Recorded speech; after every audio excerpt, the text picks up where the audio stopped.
Hello. तो मैं आपको ये देखो, मैंने बहुत बड़ी चीज़ लिखा है, रूट। रूट देखते ही मज़ा आ जाता है 10th स्टैंडर्ड के स्टूडेंटों को। तो इस पे क्वेश्चन बनते हैं, 3 मार्क्स के ये क्वेश्चन बनते हैं, ठीक है। वही जो हमने 2.2 में हमने क्वेश्चन नंबर फर्स्ट पे किया था। तो फर्स्ट में क्या था कि नॉर्मल आप ऐसे करते थे, x² 5x + 6। ये नॉर्मल हम मिडिल इसका हम स्प्लिट कर सकते थे। बट यहाँ पे जैसे रूट आ जाता है बच्चों के लिए बहुत ज़्यादा प्रॉब्लम आ जाता है और यहीं से बेसिक गेम खेल जाती है, ठीक है। तो इसीलिए मैंने आपको 2 क्वेश्चंस आपको सोचा कि इस पर भी प्रैक्टिस करा दूँ, इतने सारे क्वेश्चन प्रैक्टिस किया तो हमने ये क्वेश्चन लिया है, ये आपका किसी न किसी PYQ में प्रीवियस ईयर क्वेश्चन पेपर में आया हुआ है। तो √3x² मैं लेता हूँ। फर्स्ट प्रोसेस वही होता है, √3x² - 8x + 4√3, ठीक है। ये चीज़ है। अब इस यहाँ भी वही प्रोसेस होता है, फर्स्ट सेकंड थर्ड, यानी कि 1 2 3, यानी कि फर्स्ट और थर्ड को क्या करते हैं, मल्टीप्लाई। तो कर दो मल्टीप्लाई भैया, √3 × 4√3, ठीक है। मैंने आपको पहले लेक्चर में ही बताया था कि √3 × √3 क्या होता है, 1 होता है। क्या होता है, सॉरी 3 होता है, ठीक है। कुछ ज़्यादा ही भावनाओं में बह गया। √3 × √3 कितना हो गया, 3 होता है। बट यहाँ पे देखो, यहाँ पे क्या लिखा है, 1। तो अब आपको पता चल गया कि √3 × √3 कितना होता है, 3। तो यानी कि 4 × 3 कितना हो जाएगा भैया, आपके पास हो जाएगा 12। तो 4 3 जा 12। चाहिए क्या हमें, -8। क्या चाहिए, -8। तो कैसे ले आएंगे भैया, कैसे करेंगे। तो अब आपको यहाँ से प्राइम फैक्टर करेंगे। क्या करेंगे, प्राइम फैक्टर करेंगे। तो प्राइम फैक्टर करेंगे तो यहाँ पे 2 आ जाएगा, यहाँ पे 6 आ गया, यहाँ पे 2 आ गया, यहाँ पे 3 आ गया। तो ये आपके पास प्राइम फैक्टर हो गया। अगर मैं इसको 3 × 2 एंड 2, तो 3 2 जा क्या हो जाएगा, 6 × 2 क्या हो गया, 12। तो ये आपके पास आ जाएगा। यानी कि चाहिए क्या हमें, -8। तो क्या हम -8 यहाँ से नहीं ला सकते हैं, ला सकते हैं भाई। -6 - 2 कितना हो गया, -8। क्या हो गया, -8। -6 - 2 -8। अगर मैं इसको अगर माइनस यहाँ पे साइन लगाता हूँ, फिर भी आपके पास क्या आएगा, 12 आएगा। यानी मल्टीप्लाई करने के बाद 12 और प्लस माइनस करने के बाद मिडिल आपका आना चाहिए। इतना तो आपको आता ही है।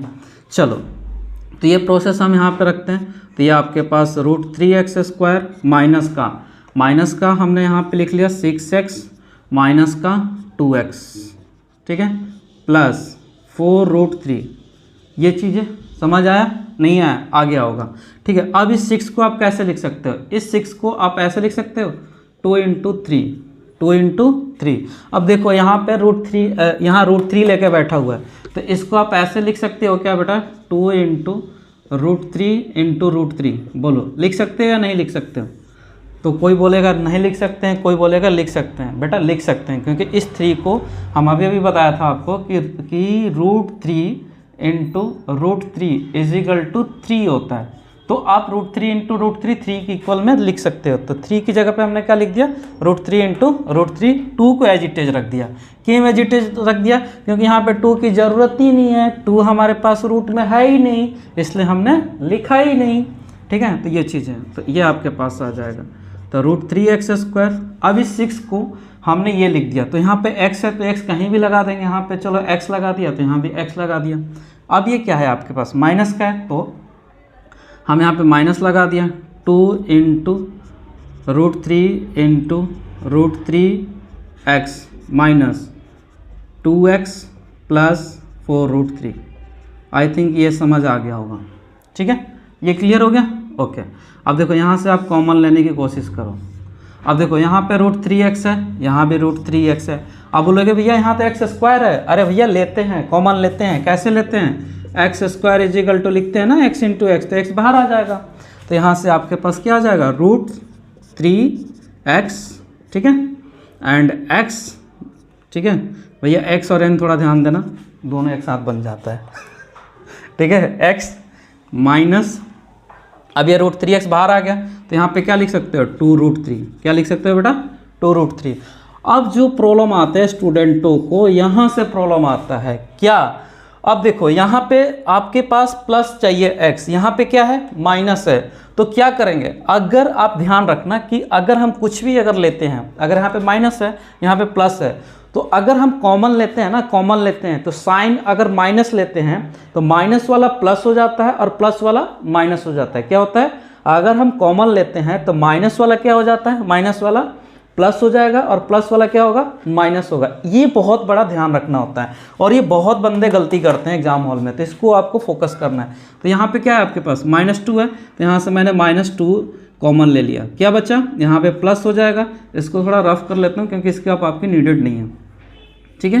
तो यहाँ पे आ गया x, अब यहाँ पे आ गया आपके पास -2। अभी भी बताया ना कि माइनस वाला क्या हो जाता है प्लस और प्लस वाला क्या हो जाता है माइनस, तो यहाँ पे क्या हो जाएगा माइनस, तो ये हो जाएगा -2√3।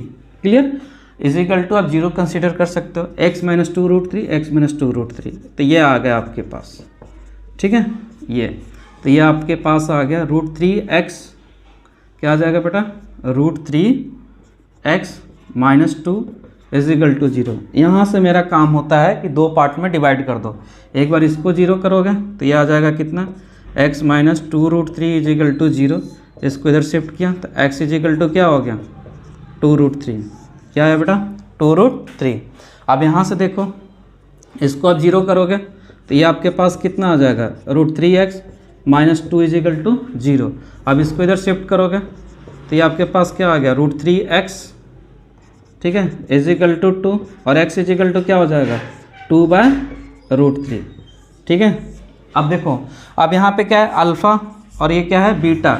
बचपन में करते थे ना अल्फ़ा और बीटा, अल्फ़ा और बीटा। अभी अल्फ़ा और बीटा क्यों लिया है, क्योंकि आपको पता है ना कि अल्फ़ा प्लस बीटा एक हम आपके सम ऑफ 0 और प्रोडक्ट ऑफ 0 करते हैं, और alpha into beta equal to लिखते हैं c/a।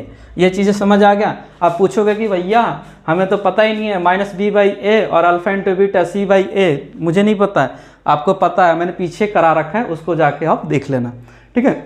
तो इससे आपके पास क्या आ जाएगा, अल्फ़ा प्लस बीटा। अब अल्फ़ा और बीटा हमने ले लिया है, तो अभी हमने अल्फ़ा प्लस बीटा, देखो अल्फ़ा क्या है आपके पास 2√3 है, एंड बीटा कितना है आपके पास, प्लस के 2√3 है।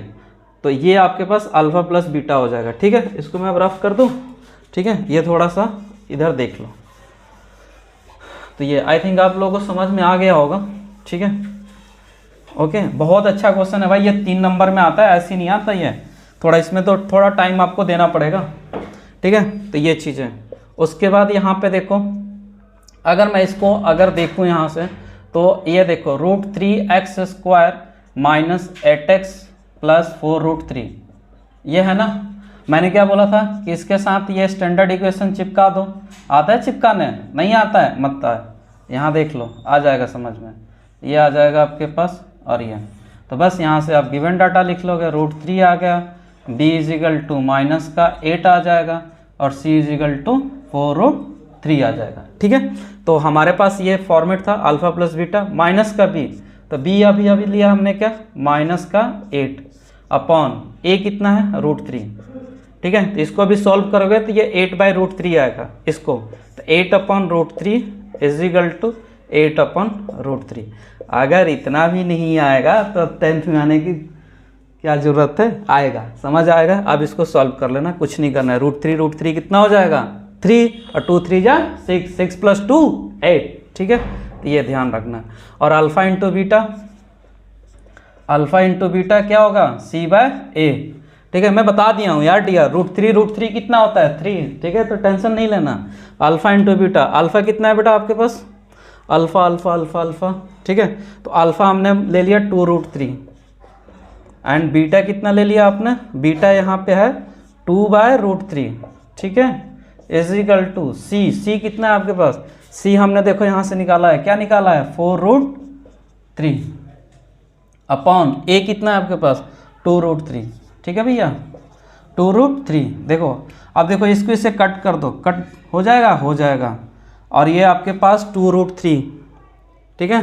तो ये 2 2 जा 4, तो ये 4 हो जाएगा, ठीक है, इजिकल टू, अब ये इससे कट गया और ये इससे कट गया, तो ये आपके पास 2 आ जाएगा, ठीक है। तो ये अरे भाई ये आपका ये वाला पिक हो गया था 2√3, बट ये आपका ये वाला क्वेश्चन था √3। यहाँ पे देखो मैंने लिखा था यहाँ पे, ठीक है। तो इसको ध्यान रखना। तो यहाँ पे आप क्या करोगे, इसको थोड़ा सा आप चेंज कर लो, √3 आ जाएगा ये। तो यहाँ पे आप चेंज कर लो 4, ठीक है भाई। तो इतना थोड़ा सा देख लो यार, √3 कट गया तो ये आपके पास आ गया 4, ठीक है भाई। तो ये आपके पास ये क्वेश्चन बहुत इंपॉर्टेंट है, ये 3 मार्क्स में क्वेश्चन बनता ही बनता है, इससे कम नहीं बनता है, ठीक है। तो ये आपके पास फर्स्ट क्वेश्चन था। एक्चुअली क्या दिक्कत हो गई थी ना यहाँ